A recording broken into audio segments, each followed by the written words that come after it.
أو كلاي كنات عالم أمونغو جرمن راشان كبت ጦርነታት ይካሄዱ ነይሮም ጀርመን በዝሕ ታንክታት ትፍለጥ ወለንተ ነበረት ራሽያውያን ግና ብዙሓት ታንክታት ብሓደ ግዜ ክትቃጽል ትኽእል T-34 ዓይነት ታንክ ነይራቶም ብዙሕ ጥቃት ምስበጽሐት ግና በቶም ናይ ጀርመን ሰራዊት ድማረኽ እቲ ዘሕዝን ከዓ እታ ታንክ ተወቂዓ ስለ ዝነበረት ንዓኣ ክዕሪ ዝኽእል ሰብ ኣይነበሮምን እዚ ክገብር ዝኽእል ራሽያዊ ሰብ ዝኾነ ብቻ ስለ ዝነበረ እቶም ምሩኻት ንኽዕርይዎ ይሕተቱ ሽዑቶም ራሽያውያን ዕድሎም ክጥቀምሉ ከለዉ ጀርመናውያን ግና زيد كم تحت سرحو سلامات انقعنا ቻናልና بسلام መጽኹም ሎምውን ከምቲ ልሙድ ሓድሽ ቪድዮ ሒዝና መጺና ኣለና ከም ትፈትውዎ ተስፋ እናገበርኩ እዚ ቻናል ሰብስክራይብ ምግባርኩም ከይትረስዑ እቲ ቪድዮ እውን ተፈቲኹምዎ ላይክን ሼሪንግ ወሩ ሰናይ ጻንሒት እዚ ኣብ 1941 ኣብ ሞንጎ ጀርመንን ራሽያን ዝነበረ ኩናት ዘርኢ ታሪኽ እዩ ሓደ ወታደር ካብቲ ናይ ካልእ ወገን ወታደር እንተሪኡ ምንም ግዜ ከየጥፍዕ ዝቐትለሉ ዝነበረ ግዜ ኣብ ሰዓት ኒኮላይ ዝተባሃለ ናይ ራሽያ ወታደር ምስ ባሲሊ ዝተባሃለ ሓደ ብጻይ ኮይኖም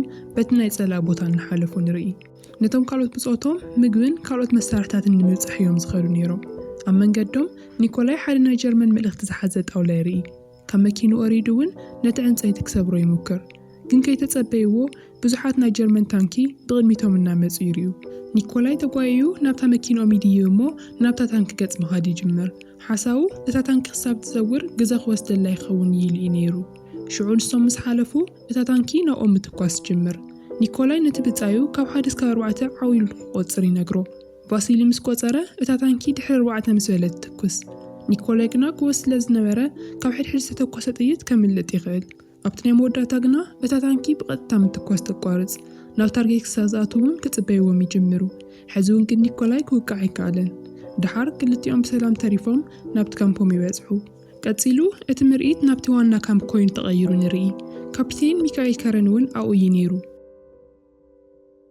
ካፒቴን ከረን ናይ ሰራዊት ኣዛዚ ኮይኑ ነቲ ልዕሊ ዘሎ ሓላፊ ኣብቲ ናቱ ጉጅለ ሓንቲ ታንክ ብቻ ከም ዝተረፈት ሪፖርት ይቐርብ እታ ታንክ እውን ክመርሓ ዝኽእል ሰብ የለን ከረን በዓሉ ድማ ብጣዕሚ ተጎዲኡ ስለ ዝነበረ በቲ ኩነታቱ ክመርሖም ከም ዘይኽእል ይነግሮ እቲ ኣዛዚ ግና ክሳብታ ናይ መወዳእታ ትንፋሱ ክቃለስ ከም ዘለዎ ይምልሰሉ ከረን ምንም ካልእ መማረጽ ስለ ዘይነበሮ ነቶም ናቱ ጋንታ ሰራዊት ኣኪቡ ናብቲ ናይ ኩናት ሜዳ ክኸዱ ከም ዝኾነ ይነግሮም ኣብ ሰዓት ኒኮላይ መጺኡ ኣብ መንገዲ ከለው ጥቃት በጽሒዎም ከም ዝነበረ እታ መኪናኦም ከም ዝተበላሸወትን የረድኦ ካፒቴን ከርግና ብዛዕባ እቲ ዝበለው ነገር ከይተገደሰ ንስኻ ታንከኛ ዲኻ ኢሉ ይሓቶ ኒኮላይ እወይ ኢሉ ይምልስ ሽዑ ከርግ ንኒኮላይ እታ ዝተረፈት ታንኪ ዋና ኣዛዚ ይገብሮ ዋና ዓላማኦም ቅድሚቶም ጀርመን ወታደራት ነታ ከተማን ምቁጽጻር ነይሩ ሽዑ እታ ዝተወቅዐት T-34 ታንኪ ንኒኮላይ ትወሃቦ እቲ ቅድሚኡ ዝነበረ ኣዛዚ ነቶም ጀርመን ወታደራት ክከላኸሉ ተቐቲሉ ሕዝቶም ሰራዊት ንኒኮላይ ከም ኣዛዚኦም ክቕበልዎ ይከኣሉን ምኽንያቱ እዚ መዓልቲ ንኒኮላይ ናይ መጀመርያ መዓልቲ ከም ኣዛዚ እዩ ነይሩ ኒኮላይ ግና ብትምህርቱ ከም ዝተመረቐን ንሳቶም ግና ሰነፋት ከም ዝኾኑን ብግልጽ ይነግሮም እንድሕር በዚ ስንፍኖም ቀጺሉ ከዓ ቅጽዓት ከም ዝህልዎም የረድኦም ቀጺሉ እታ ታንክ ንኸዘጋጅይዋን ክንድስተኻለ መጠን ጥይት ንኸጽዕኑን እውን ይእዝዞም ብድሕሪዚ ኒኮላይ ሰርጀን ካውልን ብሓደ ኮይኖም ነቶም ናይ ጀርመን ወታደራት ከሸንፍሉ ዝኽእሉ ፕላን ይውጽኡ ንሶም ፕላን ኣውጽኦም ምስ ወደኡ እታ T-34 ታንክ እውን ዝግጁ ትኸውን ቅድሚቶም ናይ ጀርመን ወታደራት ኣብታ ከተማ በጺሖም ቀዲሞም ጥቃት ከፍቱ እዩ ነይሩ ተሓሳቦም ብጽባሒቱ ኮማንደር ክላውስ ናይ ጀርመን ወታደር እናመርሐ ንርኢ እቲ ቅድሚቶም ዝነበረት ከተማ ብርሑቕ ኮይኑ ይርአ ጸላእቲ ዘለዎ ወግናይ ትመስልን ሽዑ ነቶም ሰራዊት ናብ ቅድሚት ንኸምርሑ ይእዝዝ ንሶም ዘይፈለጥዎ ነገር ግና ኒኮላይ ንዕርኽቱን ኣብኡ ተሓቢኦም ይጽበይዎም ከም ዝነበሩ እዩ ሽዑ እተን ናይ ጀርመን ታንክታት ክመጻ ምስ ረኣዩ ናይ ኒኮላይ ሰራዊት ነቲ ሓንቲ ታንኮም ተተኳስ ምጽዓን ይጅምሩ ንመጥቃዕቲ እውን ዝግጁ ይኾኑ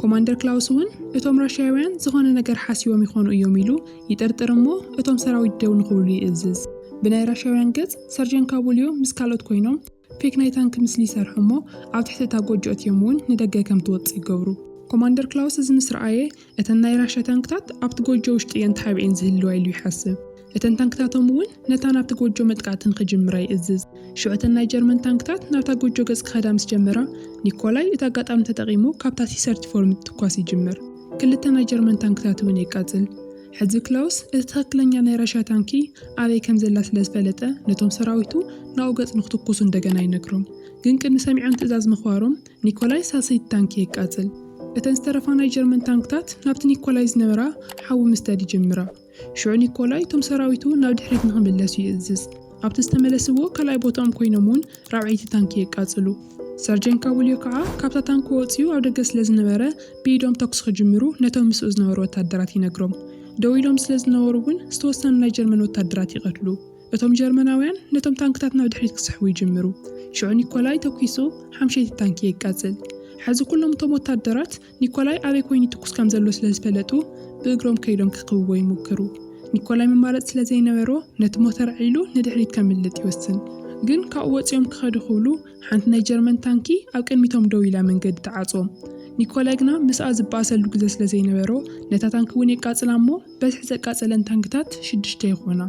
ግን ሃንደበት ዘይተጸበይዎ ካልእ ናይ ጀርመን ታንክ ሰዲዳ ነታ ናቶም ታንክ ተወቕዓ። ክላውስ ጽቡቕ ዝኾነ ግዜ እናተጸበየ ስለ ዝነበረ ሕዚ ሰዲዱ ነታ ታንኮም ክወቕዓን ከሎ ናይ T-34 ታንክ ሸፌር ይውቃዕ። ካልእ ኣብ ውሽጢ ዝነበረ ወታደር እውን ይጉዳእ። ወላ እኳ ጉድኣት እንተነበሮም እቶም ዝተረፉ ናይቲ ጋንታ ኣባላት ግና ተስፋ ክቆርጹ ኣይደለዩን። ነታ ታንኮ መልዒሎም ንድሕሪት ምስሓብ ይጅምሩ። በቶም እግረኛታት ወገን ከዓ ሰርጅን ካቡልዮ ወላ መሬት ወዲቑ ከሎ ሕዚ እውን ትእዛዝ ይሕልፍ። እቲ ምስኡ ዝነበረ ወታደር ተኣዚዙ ነታ ናይ ጀርመን ታንኪ ቦምብ ብኢዱ ይሰደላ። እቲ ቦምብ ምስ ፈንድአ እታ ታንክ ከም ዘይትሰርሕ ትኸውን። ሕዚ ክልተ ታንክታት ብቻ ይተርፋ። እቲ ሓንቲ ናይ ጀርመናውያን ብክላውስ ትእዘዝ፣ እቲ ሓንቲ ድማ ናይ ራሻውያን ብኒኮላይ ትእዘዝ። ሽዑ ክልቲአን ታንክታት ብሓደ ግዜ ነንባዕለን ይትኩሳ። ዓብዪ ተኩስ ስለ ዝነበረ ንኹሎም ክንቀሳቐሱ ይገብሮም። ካብ ክልቲኡ ወገን እውን ጉድኣት ይበጽሖም። ካብቶም ናይ ራሻውያን ጉጅለ ፍርቆም ይሞቱ። ኒኮላይ ግና ድሓን ስለ ዝነበረ ብዝኻኣሎ መጠን ነቶም ካልኦት ዝተጎድኡ ከድሕኖም ይሙክር። ካብታ ዝተወቕዐት ታንክ እናውፅአ እውን ናብ ደገ ይገብሮም። በቲ ሓደ ገጽ ክላውስ እውን ብሂወት ይተርፍ። ቀጺሉ ወላ እንተነበረ ብናይ ኢዱ ሽጉጥ ገይሩ ናብ ኒኮላይ ይትኩስ። ተዳኺሙ እውን ስለ ዝነበረ ርእሱ ስሒቱ ናብ መሬት ይወድቕ። ኣብቲ ሰዓት ናይ ጀርመን ወታደራት ናብቲ ቦታ መጺኦም ንኽልቲኦም ክላውስን ንኒኮላይን ይሕዝዎም። ድሕሪ 3 ዓመት ኣብ 1944 ሓንቲ ባቡር ናብቲ ጣብያ ትበጽሕ። ብዙሓት ምሩኻት ካብታ ባቡር ክወፁ ይጅምሩ። ኩሎም ናይ ራሽያ ምሩኻት ኮይኖም እቲ ሓላዊኦም ድማ ናይ ጀርመን መራሒ እዩ ነይሩ። ኣብኡ ኣና ዝተባሃለት ራሽያዊት ከዓ ክልቲኡ ቋንቋ ትኽእል ስለ ዝነበረት እቲ መራሒ ዝበሎ ነቶም ምሩኻት ይትርጉመሎም።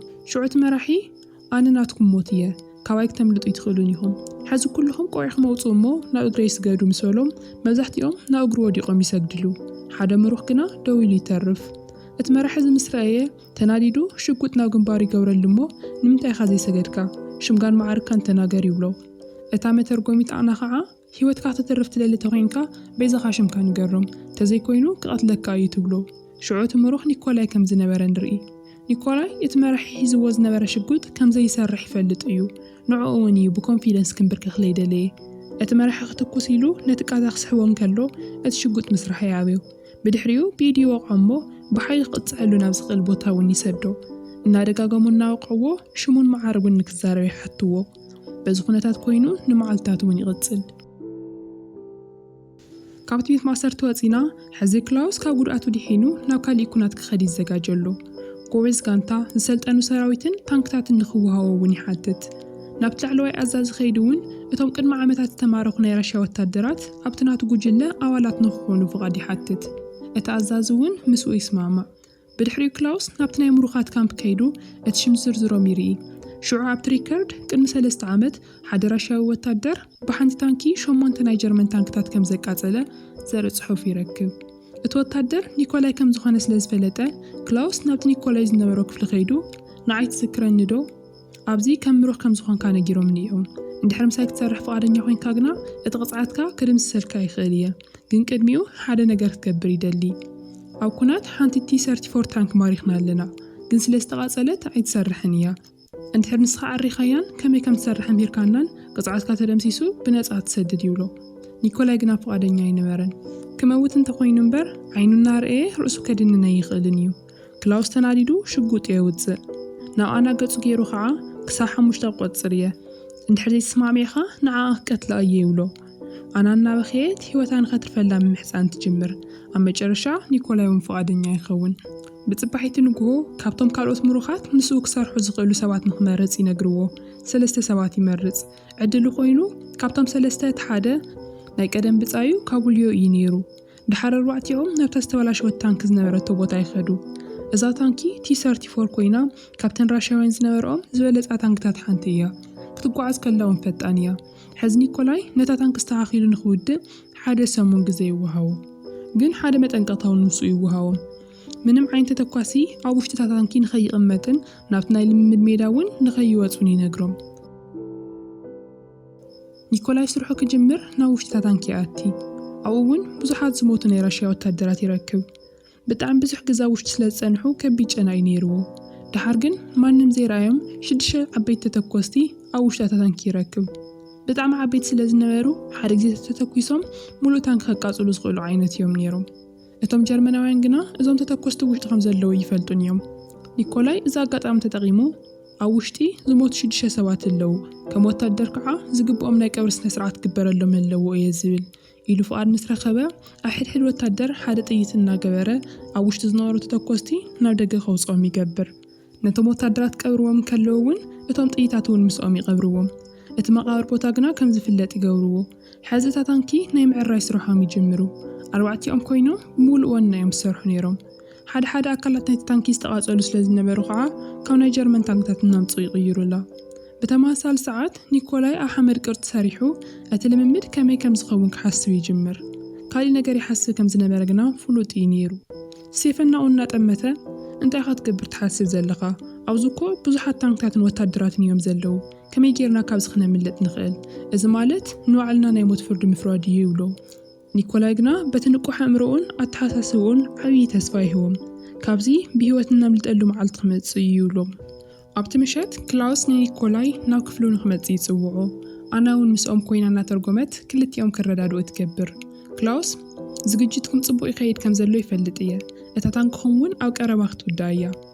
ግን ቅድሚ ኩናት ልምምድ ምጅማርና ብዛዕባ እዚ ቦታ ክትፈልጦ ዘለካ ነገር ክገልጸልካ ኢሉ ብዛዕባ እቲ ቦታን እታ ቲ34 ኣበይ ክትከውን ከም ዘለዋን የረድኦ።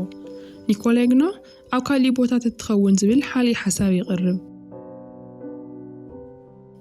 እቲ ቦታ ቀደም እቲ ነቶም ናይ ራሽያ ወታደራት እቲ ዝቐበረሉ ቦታ እዩ ነይሩ። ምክንያቱ እቶም ተተኮስቲ እውን ኣብኡ እዩ ሓቢእዎም ዘሎ። ክላውስ ናይ ኒኮላይ ሓሳብ እናድነቐ ዘረብኡ ስለ ዝወደአ ተላዒሉ ሓደ ወረቐት ኣብ ጠረጴዛ ተሰሓቢ ይገብር። እቲ ወረቐት ናይቲ ከባቢ ካርታ እዩ ነይሩ። ኒኮላይን ኣናን ግና እቲ ካርታ ኣበይ ከም ዝቕመጦ ሪኦምዎ እዮም ዘለዉ። ካብቲ ቦታ ንኸምልጡ ትሕግዞም ዝኽእል ጠቓሚ ነገር እውን እቲ ካርታ እዩ። ብጽባሒቱ ክላውስ ናብ ኒኮላይ መጺኡ እታ ታንኪ ዝግጁ እንተኮይና ክምክርዋ ይደሊ። ኒኮላይ ንዕረኽቱን ነታ ታንኪ ይምክርዋ። እቶም ጀርመናውያን ዘይተጸበይዎ ስለ ዝነበረ ተገሪሞም ይርዩ። ምክንያቱ በቲ ፍጥነት ታንኪ ክትከይድን ክትዘውርን ሪኦም ኣይፈልጡን እዮም። ድሓር ኣና ናብ ኒኮላይ ከይዳ ክትዛረቦን ከላ ዘይተጸበዩ ሕማቕ ዜና ትነግሮ። ክላውስ ሙሉእ ንሙሉእ እያምነካን እዩ። ነዚ እውን እዩ ኣብ መላእ ዙርያ ናይቲ ልምምድ ቦታ ጸረ ታንኪ ቐሚጡ ዘሎ ትብሎ። ኒኮላይ ግና ምንም ከም ዘይሓሰበ ኮይኑ እንታይ እሞ ናይ ምንታይ ፕላን ዶለኒ እዩ ይብላ። ኣና ኩሉ ነገር ይፈልጥ እዩ። ካብዚ ክተምልጡ ትሓስቡ ኣለኹም ኢኹም በይዛ ካምሳኹም ውሰደኒ ትብሎ። ኒኮላይ እዚ ብጣዕሚ ሓደገኛ እዩ፣ ክትቅተል እውን ትኽእል ኢኺ ይብላ። ኣና መሊሳ ኣብዚ ኮይነ ክመውት ኣይደልን። ኣነ ካብ ናይ ክላውስ ክፍሊ እቲ ካርታ ክሰርቆ፣ ንስኻ ድማ ምሳኹም ትወስደኒ ትብሎ። ኣብ መወዳእታ ኒኮላይ ምሳ ይስማማዕ። ብጽባሒቱ ጎ ክላውስ እተን ናይ ጀርመን ታንክታት ንልምምድ የዘጋጅወን። በቲ ሓደ ገጽ ኒኮላይ ድማ ነቶም ጉጅሉ ኣኪቡ እዚ ናይ መወዳእታ መዓልትና እዩ፣ ዝኽኣልናዮ ኩሉ ክንገብር ኣለና ምስ በሎም ቀጺሉ ኣብቶም ዝሞቱ ወታደራት ዝሓውዎም ተተኮስቲ ንኸውፅእዎ ይእዝዞም። እቶም ጉጅለ እውን ቀስ ኣቢሎም እናውፅኡ ናብ ውሽጢ እታ ታንኪ የእትውዎ። ኣና ድማ ክላውስ ኣብቲ ናይ ልምምድ ቦታ ከም ዘሎ ምስ ኣረጋገጸት ናብ ክፍሉ ኣትያ ማንም ከይረኣያ ነቲ ካርታ ሰሪቓ ትወፅእ። ኣብቲ ናይ ልምምድ ቦታ ድማ ኒኮላይ ንዕረኽቱን ኣብቲ ሜዳ ሓዊ ይቃጽሉ። እቲ ሓዊ ተጋዲዱ ሓያል ትክ ምስ ፈጠረ እተን ናይ ጀርመን ታንኪ ነታ ቲ34 ክሪኣ ዘይኽእላ ይኾና። ሽዑ ነቲ ትኪ ከም መከላኸሊ ተጠቒሙ ናብተን ናይ ጀርመን ታንክታት ምትኳስ ይጅምር። ሓደ ግዜ ወቂዑ እውን ሓንቲ ታንኪ ይቃጽል። እቶም መራሕትን ኣዘዝትን እዚ ምስ ረኣዩ መጀመርያ ናይ ልምምድ ስሕተት ብቻ ይመሲልዎም ነይሩ። ምክንያቱ ጥዑይ ተተኳሲ ከም ዘለዎ እውን ይፈልጡን እዮም ነይሮም። ድሓር ግን ንኹለንተን ታንክታት ብፍጥነት ነታ ቲ34 ከቃጽላ ሓድሽ ትእዛዝ ይሕልፉለን። ኒኮላይ ንዕረኽቱን ግና ቀጢሎም ናብቲ ዋና ኦፊስ ገጽ ይኸዱ። ክላውስ ቀዲሙ ስለ ዝረኣዮም ዓዊሉ ነቶም ምስኡ ዝነበሩ ወታደራት ንኸምልጡ ይነግሮም። ግን ብዙሕ ግዜ ስለ ዘይነበሮም ብዙሓት ወታደራት ይቕተሉ። ክላውስን እቲ ኣዛዚኡን ብቻ ብሂወት ይተርፉ። ካብቲ ናይ ልምምድ ሜዳ ወፃ ግና እቶም ጀርመናውያን ከም መከላኸሊ ኢሎም ጸረ ታንኪ ብትሕቲ መሬት ቀቢሮም ነይሮም እዮም። ሓንቲ ታንኪ ነቲ ጸረ ታንኪ ረጊጻ ትሓልፍ ከላ ብደቂቓ ከም ትቃጸል እዮም ገይሮም። ኒኮላይ ግና ካልእ መማረፂ ቦታ ክረክብ ይሓስብ።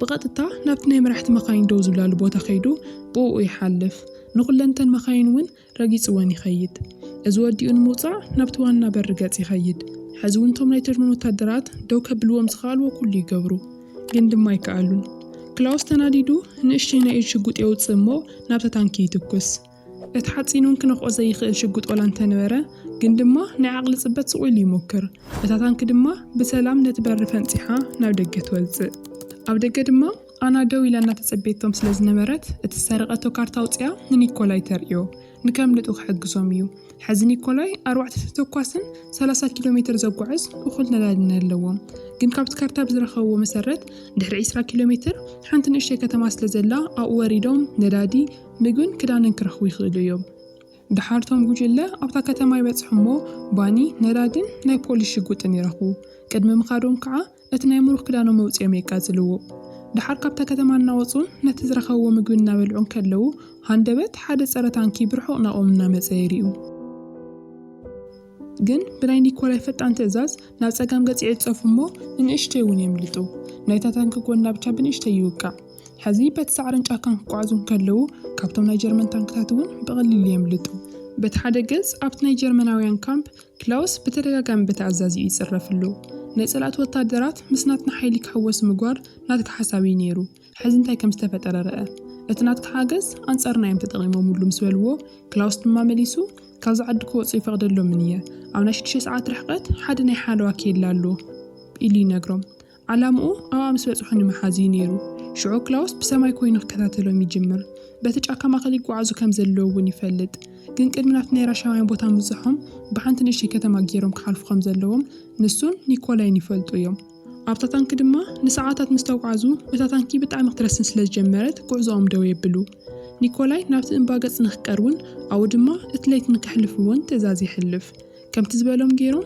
ቁሩዕ ዕረፍቲ ይወስዱ ናብቲ ቃላይ ኣትዮም ውን ነፃነቶም ከኽብሩን ከለው ድሕሪ ነዊሕ እዋን ናይ ውሓቅ ናይ ሰብነት ስምዒት ይስምዖም ኣና ድማ ሓዊ ቃጺላ ንኹሎም ምግቢ ትሰርሐሎም ኣብቲ ምሸት ክላውስ በታ ኣየር ናብቲ ዝነበሮ ካምፕ ይምለስ ቲ 34 ኣብ ምንም ቦታ ምክረኽባ ኣይከኣልን ናይ ኮማንዶ ኣባላትን 4 ታንክታትን ሒዙ ናብታ ንእሽተይ ከተማ ክኸይድ ውን ይውስን በቲ ሓደ ገጽ ኒኮላይ ውን ሓድሽ ፕላን ይውፅእ ናብቲ ናትና ካምፕ ምብጻሕ ቀሊል ኣይክኸውንን እዩ ምክንያቱ ክላውስ ኣብታ ቀጻሊት ዘላ ንእሽተይ ከተማ ታንኪ ሒዙ ከም ዝጽበየና ፍሉጥ እዩ ምስ በሎም ናይ ስቴፈን ሓሳብ ድማ ሞኒ ምንታይ እታ ታንኪ ናብ ማይ ዘይነእትዋ እሞ ንሕና በበይንና ኮይና ብእግርና ተሓቢና ንሓልፍ ይብል ግን እታ ታንኪ ኣብ ገዲፎም ክኸዱ ዝደለየ ሰብ ኣይነበረን እዛ ታንኪ ብኢድና ዝኩሉ መንገዲ ምሰምፀናያ ሕዝቢ ዝገዲፍናያ ክንከይዳ ይንኽእልን ምስ ታንክና ኩልና ብሓባር ንቃለስ ኢሎም ይስማዕምዑ ኒኮላይ ደቂሶም ዕረፍቲ ንኽወስዱ ነጊርዎም ካብኡ ገዲፍዎም ይለዓል ለይቲ 10 ሰዓት ግና እንደገና ተመይሱ ይለዓል ኣብቲ ምሸት ኣብ መንጎ ኒኮላይን ኣናን ሓደ ነገር ይፍጠር ብሓደ ይሓዱ እቲ ዝነበረ ስምዒታዊ ርሕቐቶም ሕዚ ዝቐረበ እዩ ዝመስል ግን እቲ ዕረፍቶም ኣይቀጸለን ካብቶም ጉጅለ ሓደ ናይ ታንኪ ድምፂ ይሰምዕ ናብ ኒኮላይ ከይድውን ቀስቂሱ የተስኦ ኒኮላይ ሕዚ ክንከይደለና ኢሉ ፈጣን ትእዛዝ ይሕልፍ ሕዚ ግና ኣና ምስኦም ክትከይዳ ይፈቐደላን ብእግሪ ጌርኪ በቲ ማእኸል ጫካ ናብ ምብራቕ ገጽ ትኸዲ ኣብ ድሕሪ ከተማ ዝርከብ ሜዳ ውን ኣብኡ ትጸንሕና እሞ እንራኸብ ግን ለይቲ ብቻ ኢኻ ትጓዓዚ እንድሕር ክሳብ ጽባሕ ምሸት ዘይተራኺብና ግና ዝኾነ ሕማቕ ነገር ተፈጢሩሎ ማለት እዩ ይብላ ኒኮላይን ዕርኽቱን ንኣና ተሰናቢቶም በታ ታንኪ ጉዕዞ ይጅምሩ ኣብታ ንእሽተይ ከተማ ውን ይበጽሑ ግን ዘይተጸበይዎ ነገር ማንን ዝንቀሳቐስ ሰብ ኣይነበረን ኒኮላይ እዚ ነገር መጻወድያ ከም ዝኾነ ተረዲእዎ እዩ ኣብ ከተማ ከምዚ ዓይነት ጸጥታ ክኸውን ዝኽእል ቅድሚ ጦርነት እቶም ህዝቢ ክወፁ እንተተገይሮም ብቻ እዩ እዚ ምስ ፈለጡ መንገዶም ይቕይሩ ሰለስተ ታንኪ ኣብ ቅድሚቶም ኮይኖም ይጽበይዎም ከም ዘለዎ ግና ኣይፈለጡን ነይሮም ሽዑ ኒኮላይ ሓደ ሓሳብ ይመጸሉ እንድሕር ናብቲ ሓንቲ ታንኪ ከይዶም ኣቃጺሎምዋ እተን ክልተ ታንኪ ናብ ኣክሳብ ዝኸዳ ንሶም በቲ ዋና መንገዲ ከምልጡ እዩ ትሓሰብ እቲ ሕቶ ግና ካብተን ሰለስተ ታንኪ ኣየነይቲ ከቃጽሉ ከም ዘለዎም እዩ ሽዑ ካብቶም ኣባላት ሓደ ዝኾነ ቮልቺክ ንሱ ከይዱ ነታ ታንኪ ንኸቃጽላ ይውስን ቦምቢ ሒዙ ውን ናብታ ታንኪ ይኸይድ ሓያል ግመ ስለ ዝነበረ ሰባት ግልፂ ይረአዩን እዮም እቲ ናይ ጀርመን ታንክ ሓላፊ ነታ ታንኪ በሪ ከፊቱ ደው ኢሉ እናረኣየን ከሎ ቮልቺክ ናብኡ ገጽ ይኸይድ እታ ቦምቢ ውን ናብ ውሽጢ ታንኪ የእትዋ እሞ እቲ ቦምቢ ሓያል ትኹስ ስለ ዝነበረ እንቶም ጸላእቲ መቕታሉ ብቻ ከይኮነስ ቮልቺክ ውን ይጉዳእ ሽዑ ተን ክልተ ታንክታት ውን ተደናቢረን ምንቅስቓስ ይጅምራ ሓደ ግዜ ወላ ተተኮሳ T-34 ግና ብፍጥነት ኣዚሩ እታ ናይ ጀርመን ታንክ ቅድሚ ትኳሳ ንዕኡ ይትኩስ ሓደ ግዜ ወላ እንተተኮሳ T-34 ግና ምንም ከይተወቃዕት ተምልጥ ትኽእል በቲ መንደቕ ኣቋሪጾምውን ናብ ሓደ ቦታ ይበጽሑ ኒኮላይ ነታ ዝተወቃዕት ታንኩ ብፍጥነት ኣዚሩ እታ ናይ ጀርመን ታንክ ቅድሚ ትኳሳ ንሱ ይትኩስ እቲ ዝተፈጠረ ተኩስ ግና ንኽልቲኦም ተም ጀርመናውያን ራሽያውያን ይንቀጥቅጦም ኣብቲ ሰዓት ክልተ ተወሰኽቲ ናይ ጀርመን ታንኪ ይመጻ ሓደ ግዜ ግና ካብ ሓንቲ ናይ ጀርመን ታንኪ ናብ ተሓድሽ ትኩስ ቮልቺኪ ነይሩ በዚ ምኽንያት እታ ሳልሰይቲ ታንክ እውን ትቃጸል ቮልቺክ ብጣዕሚ ተጎዲኡ ወላ እንተነበረ ግን ዝከኣሎ ኩሉ ይገብር ኣሎ ሕዚ ናይቶም ጉጅለ ታርጌት ክላውስ ይኸውን ግን ክላውስ እውን ብፍጥነት ክትኩስ ይጅምር ግን ናይ ክልቲኦም ጥይት ተጋጭን እተን ታንኪ ምንም ከይኮና ይተርፋ ክላውስ ካብ ታንኩ ይወፅእ ኒኮላይ እውን ወፂኡ ነቲ ተጎዲኡ ዘሎ ቮልቺክ ከውፅኦ 5 ደቂቃ ይሓትት ድሕሪ 5 ደቂቃ እተን ክልተ ታንኪ ኣብ ሓደ ድልድል ገጽ ንገጽ ይራኸባ ናይ ክላውስ ታንኪ ብዙሕ ተተኳሲ እያ ጽዒና ነይራ ከይቋረፀ እውን ምትኳስ ይጅምር እቶም ጉጅለ ከዓ ብሙሉእ ጥበብ ነታ ታንኪ እናተኸላኸሉ ናብ ቅድሚት ይቕጽሉ ዝበዝሑ ተኩስታት እውን ከም ዝስሕትዋ ይገብሩ ድሓር ግን ንሶም ሓደ ግዜ ናብ ናይ ክላውስ ታንኪ ምስ ተኮሱ ብሓያል ተወቂዓ ናብቲ ድልድል ጫፍ ትጽጋዕ ክላውስ ተጎዲኡ ንባዕሉ ካብ ታንኪ ይወፅእ ኒኮላይ ከዓ ከቐትሎ ሽጉጥ ሒዙ ናብ ገጽ እናቐረበ ይመጽእ ክላውስ ተኩስ ቅተለኒ እናበለ ክዛረብ ከሎ ኒኮላይ ግና ንዕኡ ናይ ምቕታል ዓላሙ ይገድፎ ክላውስ ብናይ ኒኮላይ ጅግንነት ብጣዕሚ ስለዝተደነቐ ሰላም ክብሎ ኢዱ ይሰደሉ ክልቲኦም እውን ይጨዋበጡ ኒኮላይ ሲሒው ንክላውስ ከድሕኖ ይብል ክላውስ ግና ይደልየን ኢዱ ቀስ ኣቢሉ ይሰዶ ምስ ታንኩ እውን ናብቲ ገደል ይጸድፍ ብድሕሪኡ ኒኮላይ ንዕርኽቱን ንቮልቺክ ተሸኪሞምዎ ብእግሮም ጉዕዞ ይጅምሩ ኣናኡ እናተጸበየቶም ስለዝነበረት እውን ኣብኡ ይረኽብዋ